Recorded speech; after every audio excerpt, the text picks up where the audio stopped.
Assalamualaikum teman-teman semua, kembali lagi di channel Regina Endaril. Dan kali ini kebetulan saya sendiri teman-teman, karena sedang terjadi wabah COVID-19 di Jakarta dan diberlakukan PSBB. Dan mohon maaf sebelumnya teman-teman, saya sebelumnya tidak pernah buat video karena saya sedang sibuk melakukan mengurus kelulusan saya di kampus. Jadi saya saat ini sebenarnya baru lulus kuliah, dan di waktu yang luang saat seperti ini saya bisa kembali membuat video untuk teman-teman. Dan kali ini di belakang saya sudah ada satu unit Mitsubishi Xpander Ultimate tahun 2019. Dan kali ini saya akan membuat review beserta owning experience-nya untuk teman-teman semua. Bagaimana? Tonton terus video.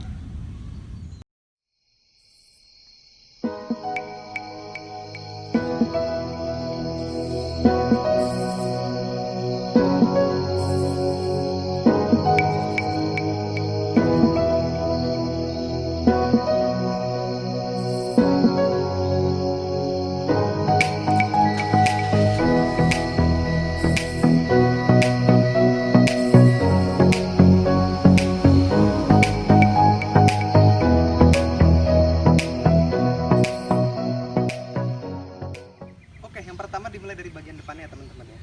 Di sini Mitsubishi Xpander menggunakan bahasa desain Dynamic Shield khas Mitsubishi. Bisa dilihat seperti ini, yang membuat tampilannya itu gagah, canggih dan futuristis ya teman-teman ya. Seperti mobil canggih seperti itu dan futuristis tentunya. Di sini terdapat list chrome di sini untuk menandakan desain Dynamic Shield-nya, dan list chrome juga untuk di radiator grillnya. Dan terdapat logo Mitsubishi yang besar di sini, beserta di sini ini bukan DRL, bukan lampu DRL, melainkan ini lampu kota atau lampu kecil, yang di sini lampunya sudah menggunakan teknologi LED. Dan sedangkan lampu besarnya ada di bawah sini. Di sini dia masih menggunakan bohlam halogen, berikut juga dengan fog lampnya masih menggunakan bohlam halogen. Berikut dengan lampu sen di sebelah sini masih menggunakan bohlam halogen, berikut dengan lampu jauhnya juga menggunakan halogen. Jadi yang menggunakan teknologi LED baru lampu kecil atau lampu kotanya saja di atas ini. Dia menggunakan ban berukuran 16 inci,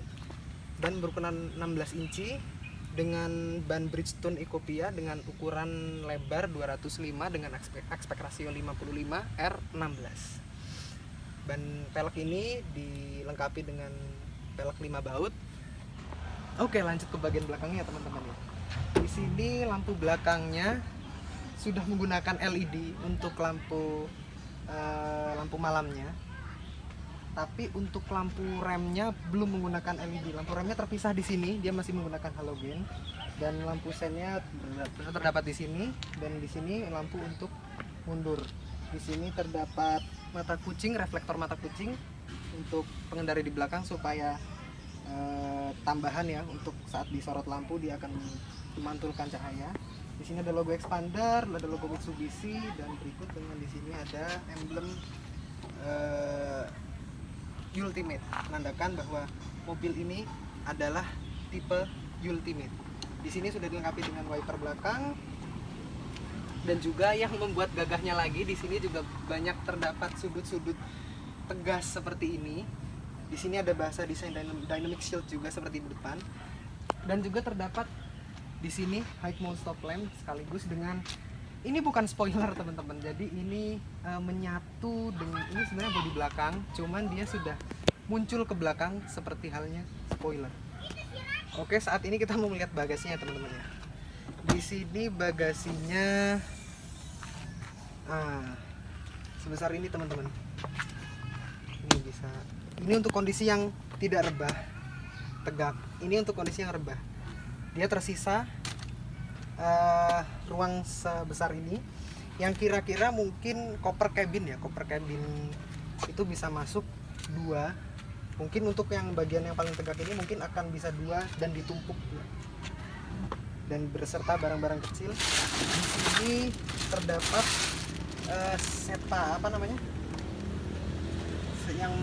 storage yang bisa dibuka.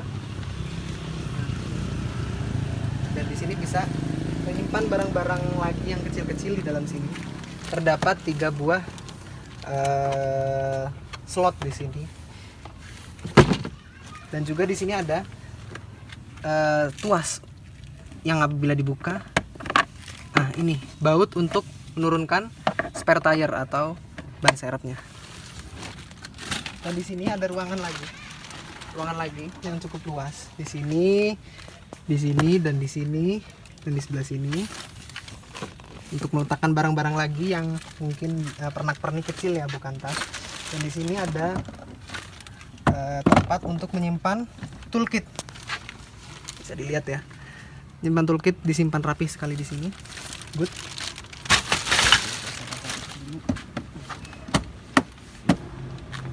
Lumayan untuk mengangkut keluarga kecil. Oke teman-teman, ini adalah kunci dari unit expander Ultimate. Di sini terdapat logo Mitsubishi di belakangnya, dan di depannya hanya terdapat logo buka tutup kunci ya, karena di sini sudah menggunakan keyless smart key dan sudah disediakan tombol di sini teman-teman. Jadi kalau teman-teman membuka pintunya tinggal pencet di sini, kunci tinggal di kantong atau dipegang, tinggal dipencet dia akan membuka. Dan pada saat kunci dibuka, spion otomatis akan terbuka, dan saat mengunci spion akan otomatis terlipat. Dan ini saya buka, dan saya akan review dari belakang dulu ke teman-teman, karena ini adalah LMPV mobil keluarga, jadi saya harus merasakan bagaimana duduk di belakang. Oke teman-teman, jok depan sudah saya setting dengan posisi mengemudi saya tingginya 178 cm, dan bisa dilihat di sini ruang kaki. Karena ada ini ya teman-teman, ini mungkin saya pinggirkan dulu. Saya kaki bisa masuk ke dalam kolong dari kursi, dan di sini antara lutut dengan jok depan legroomnya itu masih ada tersisa segini kira-kira. Cukup luas ya teman-teman ya. Ini untuk posisi kursi ini bisa di reclining, bisa di sliding. Itu untuk posisi paling belakang, paling mundur. Untuk posisi paling majunya kaki saya mentok seperti ini. Mungkin kalau saya selonjor saya akan mentok sedikit, tapi masih ada sisa di lutut, tapi daerah tulang kering sini mentok. Tapi kalau misalkan kaki saya tidak masuk ke dalam kolong, di sini saya akan terlipat, paha tidak tersangga dengan baik, namun masih ada sedikit legroom seperti ini. Dan juga di sini jok bisa direcliningkan, serebah ini udah yang paling rebah, dan menurut saya ini cukup rileks ya, walaupun tidak untuk tidur seperti itu, tapi ini cukup rileks. Di sini headrest bisa dinaik turunkan seperti ini, cukup rileks. Dan di sini tersedia seat belt 3 titik untuk 3 penumpang. Di sini 1, di sebelah sini 2, dan di sebelah sini 3. Ini untuk seat belt 3 titik yang di bagian tengahnya. Dan apabila tidak ada penumpang di bagian tengah, artinya cuma ada 2 penumpang, yang bagian tengah ini sandarannya bisa difungsikan sebagai armrest seperti itu. Dan tersedia AC double blower di sini, yang level fan-nya bisa diukur, namun tidak untuk suhunya akan mengikut di bagian depan. Oke, ini bagian paling belakang dari Mitsubishi Expander Ultimate ya teman-teman ya. Bisa dilihat saya sudah tidak bisa memasukkan kaki saya lagi dengan posisi jok tengah ini, yang posisi paling mundur slidingnya. Di sini terdapat side door pocket juga di sini untuk menaruh HP mungkin atau apa ya, di sebelah sini kiri kanan. Dan di sini terdapat 2 buah cup holder untuk penumpang kiri dan kanan. Dan di sini terdapat colokan untuk power outlet, 12 volt power outlet di sebelah sini. Dan terdapat seat belt 3 titik juga untuk 2 penumpang bagian belakang, di sebelah sini dan di sebelah sini. Dan ini sempit sekali, saya akan majukan dulu. Ini untuk bagian posisi yang paling majunya, saya pun tetap masih belum punya legroom, cuman setidaknya kaki saya masih masuk. Di sini dia bisa mana ya? Nah, ini dia. Dia bisa reclining seperti ini. Ini yang posisi paling rebahnya. Cukup nyaman untuk kerebahannya, cuman tidak nyaman untuk kursinya, tempat duduknya, karena ini benar-benar tidak tersanggah sama sekali paha saya, dan juga legroom juga tidak ada. Di sini juga bisa ditinggikan untuk headrestnya. Agak sulit ya. Nah, seperti ini. Dinaikkan menjadi seperti ini. Untuk orang setinggi saya, kurang lebih sangat tidak direkomendasikan untuk duduk di sini untuk ke luar kota, melainkan hanya untuk jarak dekat, mungkin di kota-kota. Dan untuk keluar kota mungkin yang lebih ideal duduk di sini adalah untuk anak-anak. Oke teman-teman, jadi saya sekarang sudah ada di kokpit dari Mitsubishi Expander Ultimate ini, dan wow, build quality-nya saya sangat tidak menyangka bisa seperti ini untuk kelas LMPV. Ya di sini walaupun dashboardnya di sini masih material keras, tapi ya ada jahitan palsu di sini ya. Tapi ya ini sangat-sangat lumayan ya teman-teman ya.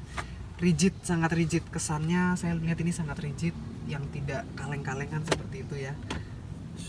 Dan di sini setirnya juga, di sini ada jahitan asli ya teman-teman ya, jahitan asli. Dan juga di sini ada steering switch control teman-teman. Yang di sebelah kanan itu adalah untuk cruise control. Jadi sudah ada cruise control di mobil ini. Di sebelah kiri untuk mengatur audio. Di sebelah kanan itu ada tombol info di sini. Itu untuk mengatur MID. Jadi teman-teman bisa klik info di sini untuk mengganti-ganti menu yang ada di MID. Lalu ada start stop, push start stop engine di sini. Ada tombol untuk mengatur kaca spion, untuk melipat kaca spion, dan untuk mematikan stability control. Dan juga di sini di sebelah kiri di konsol tengahnya sini, ini dilapisi dengan piano black finish ya. Lalu di sini ada audio yang sudah touchscreen. Di sini terdapat USB slot.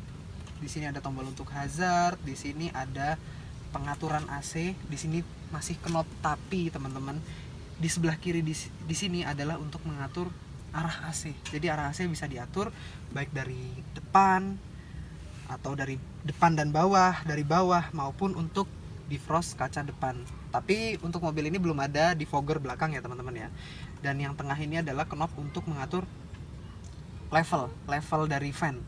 Di sini ada 8 step atau 8 langkah teman-teman dari tingkat kecepatan dari fan ini. Jadi cukup banyak. Dari pengatur kedinginannya juga cukup banyak, ada 8 level juga teman-teman. Dan di bawah sini ada tombol untuk membuka atau menutup ventilasi. Lalu di sini ada slot untuk menaruh kartu. Di sini ada tempat penyimpanan lagi yang kecil. Di sini ada untuk power outlet 12 volt. Di sini tuas transmisi, tuas parking brake. Di sini ada 2 buah cup holder, dan di sini ada laci penyimpanan. Lalu ini kombinasinya dashboardnya adalah warna hitam dengan warna beige yang ada dipadu dengan panel kayu juga dan panel silver di sini. Dan berikut di konsol tengahnya juga ada panel silver. Berikut juga dengan side door pocketnya juga dilapisi dengan piano black, dan ada aksen panel kayu di sini. Dan juga untuk di pintunya teman-teman, di sini ada ini dia. Ada 3 buah cup holder, tapi satu itu betul-betul cup holder. Yang 2 lagi itu bisa difungsikan sebagai cup holder dan juga bisa difungsikan sebagai laci penyimpanan selain cup holder, mungkin menyimpan buku atau apa. Di sini juga di bagian penumpang juga di sini terdapat laci penyimpanan yang cukup lega untuk menaruh mungkin barang-barang kecil, dompet atau HP. Dan di sini juga terdapat laci penyimpanan yang cukup besar. Kursi juga untuk pengemudi dia bisa diatur teman-teman ya, sliding, bisa diatur sliding, reclining pastinya, dan juga bisa diatur ketinggiannya melalui knob putar di sebelah kanan sini. Dan juga bisa diatur setirnya. Nah ini bisa diatur tilt dan juga teleskopik. Jadi sangat ergonomis mobil ini untuk dikemudikan. Dan juga ini ada day and night mirror ya, tapi masih manual seperti ini. Di sini terdapat ini kaca ya, di sun visor sini. Yang di sebelah sini untuk supir tidak ada kaca. Dan di sini juga ada panel ini ya, black glossy, piano black di setirnya juga, yang membuatnya juga cukup elegan. Oke, kita langsung lihat mesinnya dulu teman-teman. Oke, lanjut bagian mesinnya teman-teman. Nah,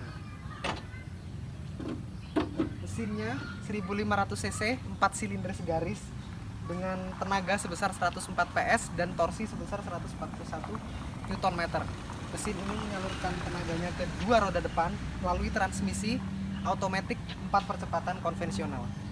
Dan juga bisa dilihat teman-teman ya, di sini sudah ada modul ABS, sehingga mobil ini sudah menggunakan ABS. Karena juga di dalam tadi sudah ada vehicle stability control ya, sehingga sudah pasti menggunakan ABS. Dan ini mesinnya rapih sekali teman-teman ya. Dan juga dikasih cover seperti ini. Untuk ukuran LMPV ini sangat rapih dan sangat elegan ruang mesinnya. Dan juga di sini air intake-nya cukup tinggi teman-teman. Jadi mobil ini ideal untuk menerjang banjir. Dan juga di sini sudah di cover dengan peredam, dan juga di sini karetnya cukup tebal untuk menahan baik debu-debu yang masuk, dan juga untuk suara bising yang keluar dari mesin juga bisa tertahan oleh karet-karet ini. Oke teman-teman, saya sekarang sudah mengemudi mobil Mitsubishi Expander Ultimate ini, dan kesan pertama yang saya rasakan saat mengemudikan mobil ini adalah mobil ini halus. Artinya peredamannya sangat baik, peredaman dari mesin, dari suara luar ya sangat baik. Dan juga suspensinya teman-teman sangat empuk, lebih tepatnya tuh dewasa. Jadi dia nggak terlalu ajut-ajutan, dan juga dia nggak terlalu keras juga. Jadi kayak pas aja gitu, nggak ngocok perut, nggak bikin sakit saat mengenai jalan bergelombang seperti itu teman-teman. Jadi nyaman sekali. Berikut dengan transmisinya saat saya memindah shifter, dan juga saat saya memutar setir, itu shifter saat saya pindahkan itu sangat-sangat enteng, tetapi mantap juga. Jadi tidak yang oblak seperti itu. Setir juga enteng, tetapi entengnya itu tidak yang lari-lari atau dia yang oleng, gampang oleng, tapi dia benar-benar stabil. Dia tuh enteng tapi stabil. Jadi wow, ini LMPV, tapi saya tidak bisa menyangka bahwa kualitasnya seperti ini. Namun ada beberapa hal yang bagi saya pribadi itu agak sedikit mengganggu di mobil ini, yaitu yang pertama adalah pada saat saya di tol di kecepatan tinggi kira-kira di atas 90 dan 100 km per jam, itu seperti ada bunyi desisan angin gitu, yang itu lumayan mengganggu sekali. Saya mikir itu suara apa, ternyata pada saat saya telusuri dan saya temukan ternyata itu adalah suara dari kaca spion. Kaca spion ini besar sekali teman-teman. Untuk ukuran mobil LMPV seperti ini, compact seperti ini, kaca spionnya lumayan besar. Yang saya jadi tertipu. Saya mikirnya ya ukurannya segini, tetapi saya tertipu oleh dua tumor besar ibaratnya di sebelah kiri dan kanan yang sangat menjorok keluar, yaitu dua spion yang besar ini. Untuk jadi di jalan sempit itu agak sedikit mengganggu. Yang pertama, dan yang kedua, pada saat di tol itu tadi ternyata spion ini udah besar dan dia tidak aerodinamis. Saya udah coba pada saat di tol itu, saya lipat spion ini, itu suaranya hilang. Begitu saya buka lagi kaca spionnya, suara itu ada kembali. Jadi spionnya ini tidak aerodinamis dan juga besar ukurannya. Satu kelemahannya di spion. Yang kedua, mesinnya tuh halus, enak. Tapi ya ini pribadi. Sebenarnya mobil ini dirancang untuk kenyamanan. Sangat nyaman teman-teman, dari suspensinya, dari mesinnya, dari tarikan mesinnya. Cuman karena kenyamanan itu, karena rancangan untuk kenyamanan itu, jadi pada saat saya berakselerasi, pas saya sudah menginjak gas, itu RPM naik, RPM langsung masuk untuk menyiapkan tenaga.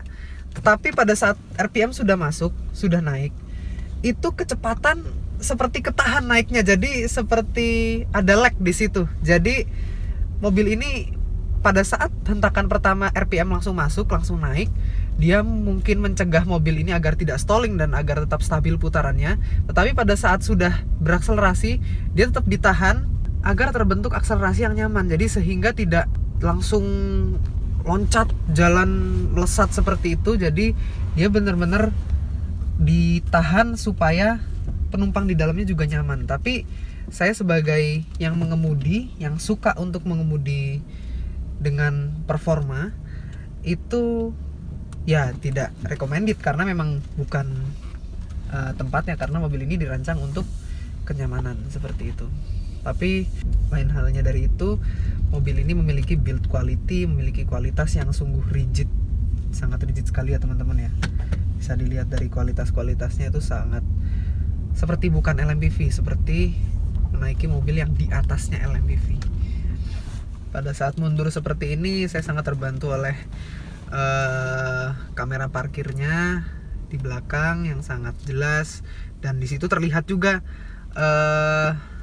batas bodinya mobil ini. Jadi kita bisa tahu gimana di jarak antara penghalang di belakang dengan mobil. Tapi memang mobil ini belum dilengkapi dengan sensor parkir belakang. Well, jadi menurut saya mobil ini untuk Anda yang benar-benar memang memfungsikan mobil ini sebagai LMPV untuk mengangkut keluarga seperti itu, ini sangat recommended. Karena satu, dia nyaman. Dua, dia juga durable. Karena sampai saat ini saya masih belum mendapati masalah yang terlalu signifikan dari mobil ini. Ya paling hanya maintenance berkala saja yang saya lakukan. Tapi untuk masalah sih tidak ada, mesin masih halus. Jadi kemungkinan durability dari mobil ini cukup durable ya. Dan juga kehematan bahan bakar, satu lagi. Kehematan bahan bakar mobil ini juga cukup hemat. Saya mendapatkan angka kehematan pada saat di dalam kota ini, pribadi saya teman-teman ya. Di dalam kota itu sekitar 11 km per liter. Dan ketika di tol itu saya mendapatkan sekitar 15 km per liter. Tidak terlalu, ya cukup irit tapi tidak terlalu irit juga. Dan itu juga nilai rata-rata dari keseluruhan pemakaian saya teman-teman. Ini belum saya riset khusus untuk saya tes. Jadi ini masih untuk keseharian saya. Saya mendapatkan angka tersebut di MID, dan di sini MID-nya juga banyak ya teman-teman ya. Ada range, yaitu untuk mengukur berapa kilometer lagi yang bisa ditempuh oleh mobil ini dengan bensin yang tersisa. Ada kecepatan rata-rata selama kita membawa mobil ini. Ada konsumsi bahan bakar real time, ada eco indikator, ada trip A, trip B, ya cukup lengkap untuk LMPV. Dan juga instrumennya juga saya sangat suka ya teman-teman ya. Dia benar-benar full color seperti ini. Untuk kelas LMPV dia full color, sangat baik sekali. Dan juga di transmisi ini ada tombol kecil ya teman-teman ya. Ini fungsinya adalah untuk mematikan overdrive. Jadi pada saat ditekan dia akan keluar tulisan di MID yaitu OD off atau overdrive off. Fungsinya apa mematikan overdrive ini? Mematikan overdrive adalah, jadi pada saat ini adalah matic 4 percepatan. Jadi pada saat itu dimatikan, ini akan mematikan gigi 4 dari transmisi. Jadi transmisi hanya sampai gigi 3 gitu. Mau kita sekencang apapun itu akan hanya sampai gigi 3. Jadi gigi 4-nya tidak terpakai pada saat overdrive ini dimatikan. Fungsinya untuk apa? Pertama untuk engine brake. Jadi pada saat mungkin teman-teman menuruni bukit seperti itu, dia akan lebih besar engine brake-nya karena mesin hanya beroperasi sampai transmisi hanya beroperasi sampai gigi 3. Dan juga untuk tenaga ya, untuk tenaga mungkin apabila tadi menurun, apabila menaik juga itu juga berfungsi adalah untuk, karena saat gigi hanya sampai 3 yang otomatis transmisi hanya akan bekerja di gigi-gigi rendah. yang itu akan membuat mobil mengeluarkan tenaganya yang lebih besar. Jadi sehingga sangat optimal untuk melalui tanjakan-tanjakan misalnya. Seperti itu. Sangat nyaman teman-teman. Posisi duduk sangat ergonomis, setir enteng tapi dia juga rigid, pas. Intinya mobil ini rigid.